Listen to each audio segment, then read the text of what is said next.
Hello दोस्तों, आज आप लोगों को राजरतन ऑनलाइन क्लासेज में स्वागत है। दोस्तों, आज हम आप लोगों को बताने वाले हैं कि क्लास 10th का जो चैप्टर 3 है, क्लास 10th का जो चैप्टर 3 है जिसका नाम दो चर वाला रैखिक समीकरण युग्म है। तो दो चर वाला रैखिक समीकरण युग्म का बेसिक कॉन्सेप्ट आज के इस वीडियो में समझने वाले हैं। तो बेसिक कॉन्सेप्ट में सबसे पहले मैं इसका मतलब समझेंगे, फिर इसके बाद ही बताएंगे। तो सबसे पहले आपको चैप्टर का नाम है दो चर वाला रैखिक समीकरण। तो दो चर कहने का मतलब हुआ मेरा क्या? तो दो चर कहने का मतलब हुआ कि कोई भी चर कहने का मतलब होता है ABCD का कोई भी अक्षर होना चाहिए। और दो चर मतलब AB होना चाहिए या BC होना चाहिए या CD या XY या PQ, कुछ भी होना चाहिए, मतलब दो ही होना चाहिए। ABCD का कोई दो अक्षर होना चाहिए। तो हम मान लेते हैं एक अक्षर x एक y है ABCD का।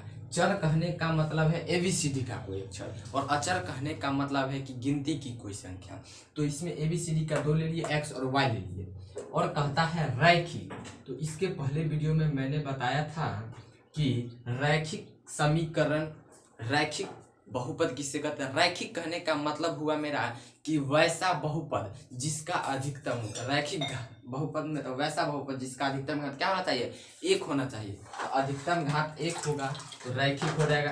तो रैखिक कहने का मतलब है 2x लिखे, 3x लिखे, 4x लिखे या 4y लिखे, 3z लिखे, सबके घात क्या है? एक है। तो रैखिक, रैखिक का मतलब भी आप लोग समझ गए होंगे कि पावर में एक होना चाहिए। फिर इसके बाद कहता है समीकरण। समीकरण कहने का मतलब है मेरा किसी भी संख्या को, किसी भी चीज लिखा हुआ है, तो अगर बोलेंगे ये समीकरण है या नहीं, तो कैसे समझेंगे?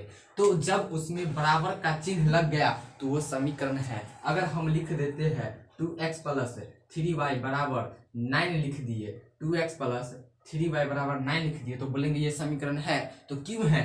क्योंकि इसमें जो बराबर का चिन्ह लग गया और दो चर लग गया। तो दो चर वाला रैखिक समीकरण। तो समीकरण तो हो गया, लेकिन युग्म बच गया। युग्म मतलब क्या होता है? तो युग्म मतलब जो होता है जोड़ा होता है। तो अभी एक ही समीकरण हम लिए हैं, एक समीकरण ले लिए और दूसरा समीकरण मान लेते हैं 3x प्लस 8y बराबर 12। ये दो समीकरण हो गया। तो दो का जोड़ा हो गया ना, दो जोड़ा हो गया। तो यही मेरा चैप्टर का नाम है दो चर वाला रैखिक समीकरण युग्म। तो दो चर वाला रैखिक समीकरण युग्म में जो है, सबसे पहले हम बेसिक कंसेप्ट को समझाने के लिए हम एक ले लेते हैं a1x plus b1y plus c1 बराबर 0, और एक समीकरण ले लेते हैं a2x plus b2y plus c2 बराबर 0। मान लेते हैं समीकरण 1 और समीकरण 2 मान लिए। ये एग्जाम्पल के तौर पर हम बता दिए, और इससे मुझे जो फार्मूला निकलेगा उसको बताएंगे। तो ये हम दो चर वाला रैखिक समीकरण, दो चर है मतलब x और y है, x और y है, तो दो चर हो गया। a1 मतलब एक, a1 के जगह पर कोई भी क्या हो? अक्षर होना चाहिए, गिनती की संख्या हो। तो समझ गए। इसको समझने के बाद बोलेंगे ये समीकरण है या नहीं, या कैसे समझेंगे? तो बराबर का चिन्ह है और दो चर लग गया है, ये भी समझ गए। इसको समझने के बाद हम इसका जो है फॉर्मूला निकालेंगे। तीन तरह का हो जाएगा। कितने तरह का हो जाएगा? तीन। तो केस फर्स्ट में आप लोग समझिए कि a1 by a2 b1 by b2 के बराबर नहीं है।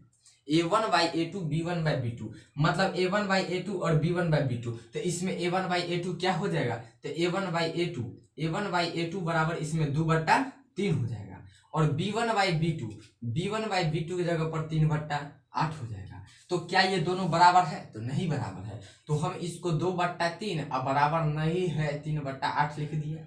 जब इसको हम लिख दिए ये, तो a1 by a2 b1 by b2 के बराबर नहीं है, तो इसको कहेंगे क्या? तो इसको कहेंगे कुछ नहीं, इसका ग्राफ जो होगा आप लोग देख के बता दीजिएगा। ऐसे आप लोग को ग्राफ खींचना पड़ेगा इस समीकरण का ग्राफ निकालना होगा। तो आप लोग पहले ही पता कर लीजिएगा कि ग्राफ कैसा होगा। तो ग्राफ क्या होगा? जब a1 बाई a2 और b1 बाई b2 बराबर नहीं होगा, तो ग्राफ हो जाएगा दोस्तों प्रतिच्छेदी। ग्राफ क्या हो जाएगा? ग्राफ हो जाएगा प्रतिच्छेदी। प्रतिच्छेदी कहने का मतलब है कि एक लाइन और दूसरा लाइन, समीकरण एक है और ये समीकरण दो है, किसी एक बिंदु पे आके कटेगा, वही हो जाएगा उसका आंसर। आंसर दी ग्रेट हो जाएगा। प्रतिच्छेदी कहने का मतलब दोनों जो है समीकरण एक और समीकरण दो का जो ग्राफ खींचेंगे दोनों एक ही बिंदु पर आके कहीं पर कटेगा, तो ग्राफ क्या हो जाएगा? प्रतिच्छेदी हो जाएगा। अब आपसे पूछा जाए कि हल कितना होगा, तो आप लोग तो अभी निकाले नहीं है, तो देख के कैसे पता कीजिएगा? तो देख के पता करने का मतलब है कि हल क्या होगा जब a1/a2 और b1/b2 बराबर नहीं है, तो हल क्या हो जाएगा? अद्वितीय। अद्वितीय हल हो जाएगा। क्या हो जाएगा? अद्वितीय हल हो जाएगा। अद्वितीय कहने का मतलब है एक हल। अद्वितीय कहने का मतलब एक हल, एक ही हल होगा इस समीकरण का। इस समीकरण का कितना हल होगा? एक हल होगा। तो a1/a2 बराबर नहीं है b1/b2 के तौर पे हम इस एग्जाम्पल को समझ लिए। इस एग्जाम्पल को हम समझ लिए, इसका ग्राफ क्या होगा? प्रतिच्छेदी होगा। हल कितना होगा? हल एक ही होगा। इसको समझ गए? तब इसके बाद केस नंबर सेकंड जो आता है, केस सेकंड में आप लोग को बताया जाएगा कि a1/a2 बराबर है b1/b2 अब बराबर नहीं है c1/c2। पहला में क्या था? a1/a2 जो है b1/b2 के बराबर नहीं है। इसमें कहता है a1/a2 b1/b2 के बराबर है लेकिन c1/c2 के बराबर नहीं है। तो इसका भी एक एग्जांपल हम ले लेते हैं। तो इसका एग्जांपल हम लेते हैं, तो मान लीजिए 2x + 3y बराबर क्या लिख लिए? 9 लिख लिए। और यहाँ लिख दिए क्या? तो यहाँ लिख देते हैं 2x। 2x क्यों लिखे? इसको हम लिख देते हैं 4x + 6y बराबर 8। तो अब देखिए, अब इसमें क्या कहा है? a1/a2 b1/b2 के बराबर है लेकिन c1/c2 के बराबर नहीं है। तो इसको निकालेंगे a1/a2, तो a1/a2 मेरा 2/4 हो गया और 3/6, 3/6 हो गया और 9/8। तो अभी तो हम पता नहीं लगा सकते हैं कि ये बराबर है कि नहीं है। इसको काटेंगे तो 2 1 जा 2, 2 2 जा 4 हो जाएगा, तो ये हो जाएगा 1/2। ये हो गया 1/2 और ये भी हो गया 1/2। इसको भी काट दिए तो 1/2। और ये तो 9/8 नहीं कटेगा, तो क्या हो गया यहाँ पर? यहाँ पर आपका कंडीशन क्या गया? b1/b2 बराबर नहीं है c1/c2 के। यहाँ पर ये कंडीशन मेरा आ गया।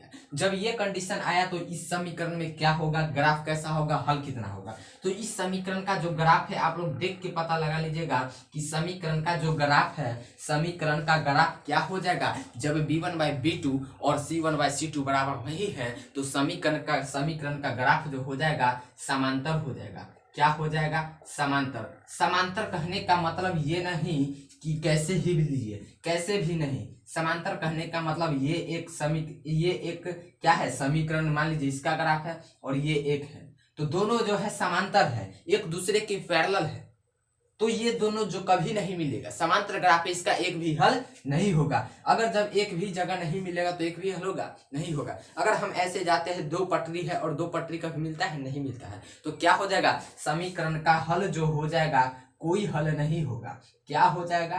कोई हल नहीं होगा। कोई हल नहीं होगा। ये दोनों कंडीशन समझ गए। अब कंडीशन थर्ड को बताने वाले हैं, तो इसको मिटा देते हैं।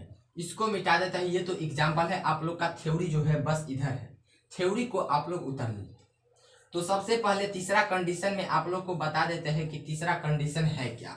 तो तीसरा कंडीशन भी ज्यादा से ज्यादा आसान है, उसमें भी जैसे इसको समझो वैसे ही समझना होगा। तो चलिए मिटा दिए।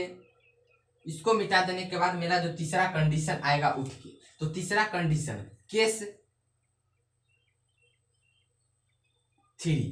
केस 3 में जो है आप लोग को बता देते हैं कि a1/a2 और b1/b2 बराबर नहीं था, तो ग्राफ कैसा होगा? प्रतिच्छेदी हुआ। हल कितना हुआ? अद्वितीय हुआ। अद्वितीय कहने का मतलब क्या? एक हल हुआ।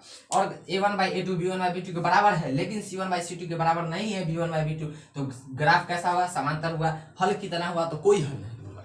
कोई हल नहीं हुआ। तो अब इसमें समझेंगे केस 3 में कि जब a1/a2 क्या कहेंगे? जब a1/a2 b1/b2 और c1/c2 तीनों बराबर होगा तो हल कितना होगा? ग्राफ कैसा होगा? इसको समझेंगे। तो इसका जो है ग्राफ क्या हो जाएगा? ग्राफ क्या हो जाएगा? जब तीनों बराबर है, तीनों बराबर है तो ग्राफ हो जाएगा समपाती। ग्राफ क्या होगा? समपाती होगा। और कहता है हल कितना होगा? जब समपाती होगा तो अनेक हल होगा। तो इसको समझे कैसे अनेक हल होगा। जब ग्राफ संपाती, संपाती कहने का मतलब ये एक क्या है, समीकरण का ग्राफ है और इसी पर एक और ग्राफ लदा हुआ रहेगा, तो हर बिंदु पर मिलता है, हर बिंदु पर मिलता है, इसलिए क्या कहेंगे, अनेक हल होगा। तो इसका भी हम एक एग्जांपल ले लेते हैं, 2x प्लस 3y बराबर 6 और ले लेते हैं क्या, 4x प्लस 6y बराबर 12। अब इसको निकालेंगे, मान लेते हैं समीकरण 1, समीकरण 2, समीकरण 1 और समीकरण 2 से a1/a2 निकालें, तो 2/4 ये कट के क्या हो जाएगा, 1/2, फिर 3/6 हो गया, ये भी कट के क्या हो जाएगा, 1/2, फिर अगर 6/12 लेते हैं, ये भी कट के क्या हो जाएगा, 1/2।